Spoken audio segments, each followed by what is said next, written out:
on the opposing side that we should not ban the use of hydraulic fracturing in the U.S. So my opponent made a few claims. Some of the main ones that I was able to hear was that fracking in the U.S. uses a ton of water, and which contaminates the water, and it also contaminates the water that isn't used during the fracking processing. That many toxic chemicals are used during the process, which are of concern to health. So yeah. In response to this, I just want to point out that there really is no perfectly clean energy source, and fracking really isn't all that bad. So John Hanger, a former secretary of Pennsylvania Department of Environmental Protection, released in 2013 in a Guardian News and Media report, again, that there is no perfect energy source that has no environmental impact and is low cost, and natural gas is far better than coal or oil, which coal and oil are our number one resources for energy at the moment. So virtually all of our energy choices have big safety and environmental risks or significant weaknesses. There's no perfect or excellent energy source that has no environmental impact, is low in cost, and operates continuously. So with that being said, fracking is just, on the economy level, it's very difficult to just say, oh, we have this one fix-all to fix all of our problems, and fracking is a nice alternative that has been proven to have, that is far cleaner than coal or oil. And also with, so it says that they uses a ton of water, and that the water that isn't used is being contaminated. I would like to argue that, because Joe Massaro, a contributor to the website of Energy in Depth, in 2015, it says that due to the lack of water well standards in Pennsylvania, I'm going to be using this as an example, residents have always had poor water quality issues throughout the Commonwealth. So the water quality has been an ongoing issue, and the water quality didn't really meet the standards even before fracking started. Pennsylvania is a huge site where fracking has been ongoing for nearly at least a decade. So this study falls in line with previous studies from United States Geological Survey, which also found major ions and metals in exceedance of federal drinking water standards in the majority of private water wells in Pennsylvania, West Virginia, and Ohio prior to development of fracking. Also, in responding that it pollutes to the local water supplies, as in fracking does,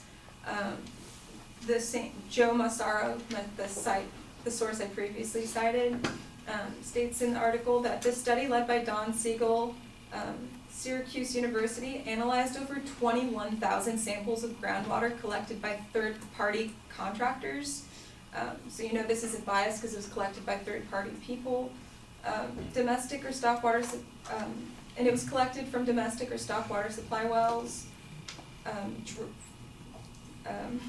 wells before Chesapeake Energy Corporation drilled by nearby Marcellus and Utica shale oil and gas wells, and they found that no broad changes in the variability of chemical quality in this large data set to suggest any unusual salinization caused by possible release of produced waters from oil and gas operations in regards to the fracking operations, even after thousands of gas wells had been drilled among tens of thousands of domestic wells within the two areas that were studied. So again, we have old pipes down in our infrastructure and the way that water is sent out to these homes, and there were heavy metals and toxic compounds in these waters even before fracking started. So some toxic chemicals are used during the fracturing process, but fracking production is constantly being regulated and also constantly seeks improvement. Again, we're doing the best we can to get off oil and coal as our main energy source, and natural gas is really a great alternative considering we have a lot of it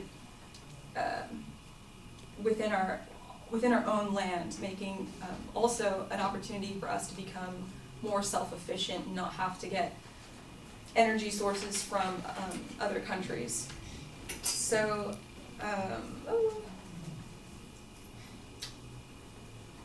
I also want to point out a core element of the Safe Drinking Water Act underground injection control program is setting requirements for proper well siting, construction, and operation to minimize the risks of those underground source for the contamination of underground sources of drinking water.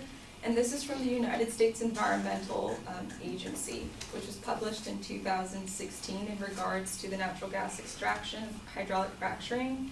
And I just want to point out that fracking isn't necessarily dangerous, it's the human error that makes it dangerous. So James Conco, the Earth and Environmentalist he's been Earth and Environmentalist scientist for 34 years, in an article that fracking isn't so bad, released in Forbes magazine in 2016. Chemists at University of Texas at Arlington published a study that indicates contamination from fracking wells are highly variable, but result more from operational inefficiencies than from the extraction process itself. In other words, it's sloppy drilling. That's the worst part of fracking. And as regards for the high levels of the benzene, those very hard chemical pronunciation words that my opponent had stated, these compounds were found in and around fracking sites. But what was important again is that the emissions weren't from fracking itself, but were from a variety of on-site activities that were carried out in a poor, sloppy fashion.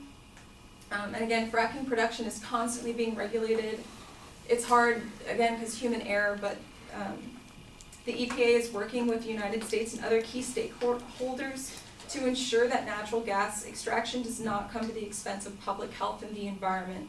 The agency's focus and obligations under the law are to provide oversight guidance for appropriate rulemaking that achieve possible protections of the air, water, and land where Americans live, work, and play.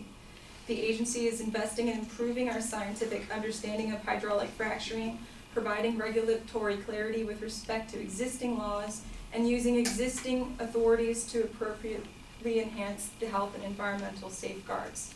So it's not like these people are just evil people that don't care about the environment. It's everyone's planet. We're doing the best we can, and there's always room for improvement.